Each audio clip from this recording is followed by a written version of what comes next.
right? And this was as early as my memory can tell me, say around 74. So I was just a little caught.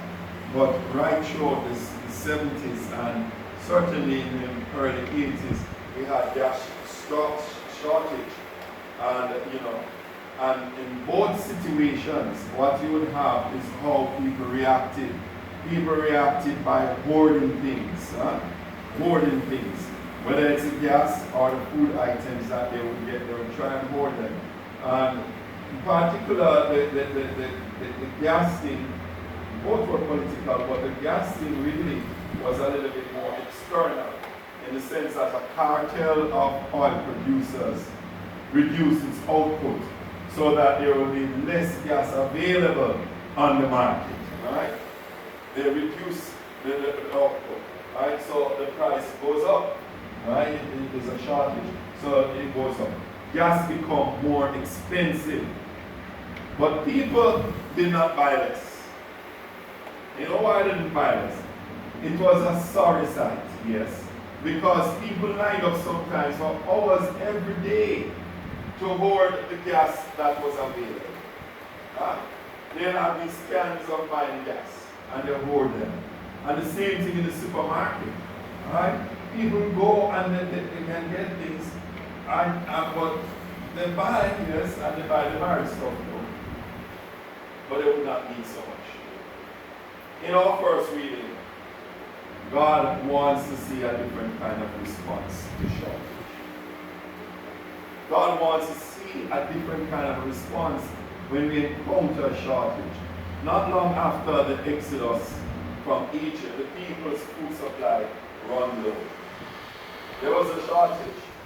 Many started to worry that they would starve, and they complained that they should never have left captivity. Right? Because they all they could remember was a good time. They could remember the pain and suffering that they were having. They could remember the food that they were getting. God hears their cries and plans to provide food. God responded by giving them food. But He wants to test the people's trust. I want to believe that there was a test in there. That was a learning process. He demands that they do not hoard the bread like manna that He will send. I'm going to give you food. You're going to get manna. But you're not to hoard it. They are to take only enough bread for their daily ration. Although twice as much is to be allowed when? On the 6th day. The 6th day of the week. You take twice the amount that you would get, so that they would not have to gather food on the Sabbath. I think that's quite reasonable. He's providing for their daily needs. But why did they react like that? Why did they begin to hoard? Fear of not having enough can move people to act greedily. The fear you have in your head that I'm not going to have enough. Remember last year? When the lockdown started, to go to the price mark, the same thing was happening. They don't know how long this thing will last.